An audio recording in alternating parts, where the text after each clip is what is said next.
Assalamualaikum warahmatullahi wabarakatuh. Alhamdulillah, wassalatu wassalamu ala rasulihil karim, nabiyina Muhammadin wa ala alihi wa ashabihi ajma'in. Ma'asyar muslimin, jamaah sholat isya yang insyaallah sebentar lagi akan kita lanjutkan dengan sholat tarawih rahimani wa rahimakumullah. Kita bersyukur kepada Allah Subhanahu wa taala masih diberikan kesempatan untuk bertemu dengan bulan Ramadan pada tahun ini. Dan mudah-mudahan bulan Ramadan ini akan menjadi saranah bagi kita untuk menjadi orang-orang yang bertakwa. Allah Subhanahu wa taala berfirman, sesungguhnya kata Allah, faminan nas, di antara manusia mayyakul, ada mereka orang-orang yang berdoa, Rabbana atina fid dunya, ya Allah, berikan kepadaku kebaikan dalam urusan duniaku, maka wa ma lahu fil akhirati min khalaq. Mereka yang seperti ini tidak akan mendapatkan bagian untuk akhiratnya. Tapi wa minhum, di antara mereka ada juga yang mengatakan mayyakul, Rabbana atina fid dunya hasanah wa fil akhirati hasanah wa qina adzaban nar. Ya Allah, berikan untukku dalam urusan duniaku kebaikan, begitu juga kebaikan dalam urusan akhiratku, dan selamatkan bagiku dari api neraka. Maka kata Anas bin Malik, sesungguhnya di antara doa yang paling banyak dibaca oleh beliau sallallahu alaihi wasallam adalah doa yang kedua ini. Rabbana atina fid dunya hasanah, ya Allah, berikan untuk urusan duniaku kebaikan, wa fil akhirati hasanah, dan untuk urusan akhiratku kebaikan, dan selamatkan aku dari api neraka. Begitu juga dengan Nabi Musa alaihissalam. Allah Subhanahu wa taala dalam surah Al-A'raf 56 menggambarkan Nabi Musa berkata, "Waktub lana fi hadhihi dunya hasanah wa fil akhirah." Ya Allah, catatkan untukku dalam urusan duniaku kebaikan, begitu juga untuk urusan akhiratku. Maka ma'asyar muslimin rahimani wa rahimakumullah, di sini kelihatan bahwa sesungguhnya Allah dan Rasulnya mengajarkan kepada kita untuk mendapatkan kebaikan baik dalam urusan dunia maupun akhirat. Jadi dunia dan akhirat ini adalah satu paket. Bahkan dunia ini hakikatnya adalah ladang bagi akhirat kita. Makanya dari Anas bin Malik radhiyallahu anhu, beliau menceritakan pernah suatu hari beliau sallallahu alaihi wasallam ini menjenguk ada seorang muslim yang dia sakit. Dan sakitnya ini agak aneh. Sampai begitu parahnya sakit orang ini, badannya kurus kering. Maka beliau sallallahu alaihi wasallam mengatakan kepada orang ini, hal kunta tad'u bisyai', apakah engkau telah berdoa dengan sesuatu? Maka kata orang ini tadi, na'am, betul wahai Rasulullah, aku pernah berdoa, Allahumma kunta mu'aqibi bihi fil akhirah, ya Allah, kalau mungkin karena ada dosa yang aku lakukan di dunia ini, engkau ingin mengazabku nanti di akhirat, fa'ajjilhu li fid dunya, maka segerakan ya Allah azab itu tadi, itu ketika aku di dunia ini. Maka kata beliau SAW, subhanallah, maha suci Allah, la tutikuhu, jangan engkau lakukan yang seperti ini karena engkau tidak mungkin akan sanggup. Afala qulta, kenapa engkau tidak berdoa dengan doa yang kita sebut dengan doa sapu jagat tadi, ya Allah, berikan untukku kebaikan dalam urusan duniaku, begitu juga dengan urusan akhiratku, dan selamatkan aku dari api neraka. Bahkan kami pribadi pernah paling tidak menemukan ada dua kasus. Yang satu kasus ada seorang ya, yang dia ibunya ini sakit, sudah sampai 1 tahun lebih sakitnya, sampai badan dari ibunya ini kurus kering. Hampir setiap pekan harus datang ke rumah sakit. Maka anaknya kemudian karena kasihan dengan ibunya mengatakan, ya Allah, daripada ibuku yang sakit, kalau bisa diganti biar aku saja yang merasakan sakit tadi. Dan subhanallah, ternyata agama kita melarang bagi kita untuk berdoa dengan doa yang jelek. Ternyata apa? Anak ini tadi akhirnya ditimpakan suatu penyakit dalam waktu yang cukup lama, sampai kemudian dia sadar ternyata kesalahannya adalah dia telah berdoa dengan doa yang jelek tadi. Kemudian pernah juga ada seorang gadis, ya, 2 bulan yang lalu bertemu, ya sekarang sudah menikah, bahkan sudah punya anak 6. Jadi waktu gadis, ya karena yang bersangkutan ini merupakan primadona di kampusnya. Maka begitu banyak kemudian orang-orang yang datang melamar. Bahkan waktu kuliah dikisahkan sampai ada 18 orang yang melamar kepada gadis ini tadi. Dan semua ditolak. Kenapa? Karena di hati gadis tadi ya ada keinginan atau hatinya terpaut dengan seorang laki-laki. Seorang aktivis masjid yang begitu kokoh dalam dakwah, tapi ternyata laki-laki ini tidak kunjung datang melamar. Sampai kemudian berdoalah gadis ini tadi, ya Allah, kalau saja si fulan ini datang untuk melamar kepadaku, maka niscaya langsung aku akan terima, dan aku cobaan apapun yang engkau berikan kepadaku, maka aku siap. Dan ternyata apa? Benar. Allah datangkan laki tadi melamar, mereka pun menikah, tapi kemudian apa? Sampai punya anak 4.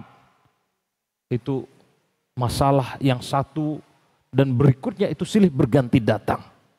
Dan mereka tidak menyadari ada apa. Ada kemudian usaha yang sudah mulai naik, tiba-tiba jatuh. Bahkan perempuan ini pun ditimpa suatu penyakit yang luar biasa, membuat tubuhnya itu hanya tinggal 30-an kilo lagi. Baru suatu saat kata perempuan ini, saya ingat ternyata. Ya karena terus ketika penyakit tadi datang, dan Masya Allah kadang-kadang kesulitan kalau kita lihat dengan sudut pandang tauhid. Justru boleh jadi kata Allah Subhanahu wa taala, asa an takrahu syai'an, boleh jadi kadang kalian benci dengan sesuatu, wa huwa khairul lakum. Ternyata ini yang baik untuk kalian. Kenapa? Membuat mereka sadar dengan tauhid. Dengan kesulitan yang luar biasa, terus memohon kepada Allah Subhanahu wa taala untuk ditunjukkan jalan keluar dari masalah tadi. Kalaupun ada kesalahan, mohon ditunjukkan ya Allah. Sampai kemudian apa? Teringatlah setelah punya anak 4, kalau dia pernah berdoa dengan doa tadi. Akhirnya segera bertobat dengan kesalahan dalam doa tadi, dan Masya Allah sekarang suami istri ini sudah punya anak 6, bahkan mereka punya di Indonesia ini pondok pesantren yang sangat luas dan terkenal. Ini menunjukkan bagaimana doa itu harus hati-hati. Dan kita memang diperintahkan dalam agama kita untuk dapat kebaikan dalam urusan dunia maupun urusan akhirat. Kata Allah, kejar bagi kalian urusan akhirat kalian. Tapi wala tansa nasibaka minad dunya. Tapi jangan sampai kalian melupakan urusan dunia. Karena memang akhirat ini sebenarnya butuh ladang, dan ladang bagi akhirat itu adalah kehidupan dunia. Pertanyaannya sekarang, ma'asyar muslimin, jamaah salat tarawih rahimani wa rahimakumullah. Bagaimana kita bisa mendapatkan kebaikan dalam urusan dunia maupun akhirat kita? Dalam urusan dunia kita punya kecerdasan seperti Ali bin Abi Thalib. Kita punya kekayaan misalnya seperti halnya Abdurrahman bin Auf yang usia 30 tahun saja sudah menjadi saudagar yang kaya raya. Atau mungkin kita punya atribut yang lainnya dengan popularitas kita, dengan ya apapun, kesehatan, itu adalah kebaikan dalam urusan dunia. Dengan anak-anak yang soleh, pasangan yang soleh dan soleha. Adapun untuk kebaikan akhirat, maka kata para ulama, yaitu dimulai bagaimana ketika kita Allah Subhanahu wa taala wafatkan dalam keadaan husnul khatimah, kemudian kita mendapatkan nikmat dalam kubur kita, diringankan hisab kita, dimudahkan urusan mizan, kemudian diberikan wajah yang bersih, dan kita nanti diberikan kitab dari tangan kanan kita, wan najah min azabillah, dan kita selamat dari azab Allah serta dikembalikan ke dalam surga. Itu yang dimaksud dengan kebaikan akhirat.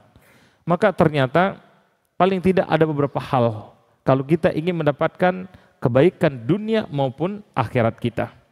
Yang pertama, yaitu hendaklah setiap kita senantiasa berusaha menjaga ketaatan kepada Allah Subhanahu wa taala dan menjauhkan diri dari dosa. Kalaupun kita jatuh pada dosa, maka segera memohon ampun dan bertobat kepada Allah Subhanahu wa taala. Karena apa? Sudah dikatakan oleh Allah Subhanahu wa taala dalam Al-Quran, sesungguhnya kata Allah, intan surullah, wahai mereka orang-orang yang beriman, kalau kalian betul-betul menolong agama Allah Subhanahu wa taala, yang surkum, niscaya Allah akan menolong kalian, wa yuthabbit aqdamakum, dan Allah Subhanahu wa taala akan mengokohkan kedudukan kalian. Bahkan pernah dikisahkan oleh Abdullah bin Abbas radhiyallahu anha, suatu saat kata Abdullah bin Abbas, aku dibonceng oleh beliau sallallahu alaihi wasallam di atas kendaraan.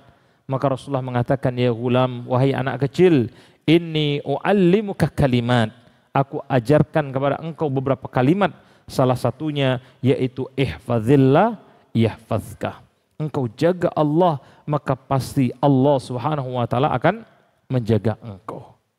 Maka dari sini kelihatan kesuksesan dunia maupun akhirat sebenarnya bisa diraih dari bagaimana kita membuat orientasi dalam hidup.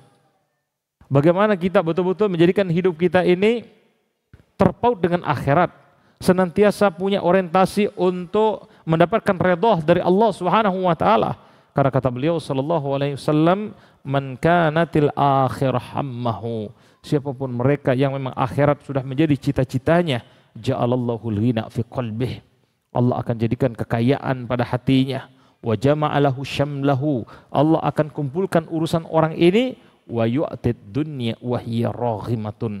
Bahkan dunia pun niscaya Allah Subhanahu wa taala akan datangkan kepada orang ini dalam keadaan menghinakan diri. Jadi kalau kita akhirat sudah jadi tujuan sehingga punya semangat kita selalu memperbaiki hubungan dengan Allah. Bahkan menjadi orang yang bertakwa, bukan cuma sekedar orang yang beriman. Maka kata Allah, "Mayyattaqillah." Siapa mereka yang sudah benar takwanya kepada Allah Subhanahu wa taala, yaj'al lahu makhraja. Bukan dia tidak punya masalah, tapi ketika punya masalah Allah Subhanahu wa taala akan keluarkan dia dari semua masalah yang dia hadapi, wa yarzuqhu min haitsu la yahtasib. Bahkan Allah akan berikan rezeki dari arah yang tidak disangka-sangka. Maka ketaatan penting. Dalam ayat yang lain banyak sekali Allah gambarkan bahwa ketika kita menjaga ketaatan, kita menjadi orang yang beriman, menjadi orang yang bertakwa. Kalau saja walau anna ahlal qura amanu wattaqau, penduduk suatu kaum mereka ini sudah beriman dan bertakwa kepada Allah Subhanahu wa taala, la fatahna alaihim barakatin minas sama'i wal ardh. Niscaya kata Allah Subhanahu wa taala, kami akan turunkan, bukakan bagi mereka pintu keberkahan dari langit dan bumi. Sebaliknya, kalau ada orang mereka banyak melakukan dosa, maka beliau sallallahu alaihi wasallam mengatakan, wa innal abda la yukharrimu ar-rizqa bidzanbi yusibahu. Maka sesungguhnya Allah Subhanahu wa taala akan mengharamkan rezeki bagi seorang hamba itu karena dosa yang dia lakukan. Kita renungkan dalam kehidupan kita, kalau ada orang dia misalnya beruntun punya masalah yang satu belum selesai, bahkan muncul masalah berikutnya, atau kefakiran atau masalah apapun yang membuat hatinya menjadi sempit, maka saksikanlah ini tidak lain kecuali karena dosa yang perlu segera kita tobat dari Allah kepada Allah Subhanahu wa taala. Makanya dikisahkan dulu ada beberapa orang yang mengadukan kepada Hasan Al-Basri. Yang pertama mengadukan al-jadubah, paceklik yang terjadi. Maka kata Hasan Al-Basri, mohon ampun engkau kepada Allah. Kemudian datang lagi yang lain, ya, syaka al-akhir ilahi al-faqr, mengadukan kefakiran dalam hidupnya. Ya, orang fakir itu maknanya adalah ketidakadaan harta membuat hatinya sempit. Tidak ada lagi ketenangan dalam jiwanya. Maka kata Hasan Al-Basri, mohon ampun engkau kepada Allah. Berkata lagi yang lain, aku tidak punya anak, maka mohon doakan kepada Allah supaya aku punya anak. Maka kata Hasan Al-Basri, istaghfirullah, engkau banyak mohon ampun kepada Allah. Wa syaka ilahi al-akhar jaffaful bustanihi, yang mengadukan kalau kemudian kebun-kebunnya itu kering kerontang. Maka kata Hasan Al-Basri, engkau juga mohon ampun kepada Allah Subhanahu wa taala. Sampai kemudian ada yang bertanya, wahai Hasan Al-Basri, kenapa setiap kali ada orang mengadukan masalah, maka justru engkau perintahkan supaya dia mohon ampun kepada Allah Subhanahu wa taala? Kata Hasan Al-Basri, ma qultu min indi syai'. Aku tidaklah mengatakan itu hanya dari keinginan nafsuku semata. Tapi bukankah Allah sudah berfirman dalam surat Nuh, istaghfiru rabbakum, kalian banyak mohon ampun kepada Rabb kalian, innahu kana ghaffarah, karena sungguhnya Allah itu maha pengampun. Yursilus sama alaikum midrarah, niscaya Allah akan menurunkan bagi kalian dari langit hujan. Kemudian wa yumdidkum bi amwal, Allah akan tambah bagi kalian harta, wal banin, dan Allah akan tambah anak-anak kalian, wa yaj'al lakum jannat wa yaj'al lakum anharah. Allah akan jadikan bagi kalian kebun-kebun dan Allah akan jadikan bagi kalian sungai-sungai. Jadi kunci pertama mendapatkan sukses dunia akhirat, maka senantiasa jaga ketaatan. Bukan hanya dengan yang wajib, bahkan tambah dengan yang sunnah, serta jauhkan kita dari dosa. Kalaupun jatuh pada dosa, segera mohon ampun kepada Allah Subhanahu wa taala. Kemudian yang kedua, kalau kita ingin mendapatkan kesuksesan untuk dunia dan akhirat kita, maka dalam keadaan apapun senantiasalah menjadi anak yang berbakti untuk kedua orang tua kita. Karena hakikatnya redha Allah terletak pada keredaan kedua orang tua. Sementara murka Allah juga terletak pada murkahnya kedua orang tua. Maka Ka'ab bin Malik, beliau pernah mengatakan sesungguhnya innallaha ya'jilu khalaqal 'abdi idza kana aqlil walidaih. Pasti kata Ka'ab bin Malik, Allah Subhanahu wa taala akan menghancurkan seorang hamba yang mereka ini durhaka kepada kedua orang tuanya. Tetapi barang siapa mereka yang berbuat baik dengan kedua orang tuanya, maka niscaya Allah akan menambahkan keberkahan untuk mereka. Dan kita sudah banyak melihat contoh siapa mereka orang-orang yang betul-betul sukses, yang membuat ketenangan dalam jiwanya, ya. Maka tidak lain kecuali mereka ini adalah orang-orang yang taat kepada kedua orang tuanya. Baik orang tuanya masih dalam keadaan hidup maupun dia berbakti kepada kedua orang tuanya ketika kedua orang tuanya sudah meninggal. Minimal dengan senantiasa menyelipkan doa, kebaikan, rahmat dan pengampunan untuk kedua orang tuanya.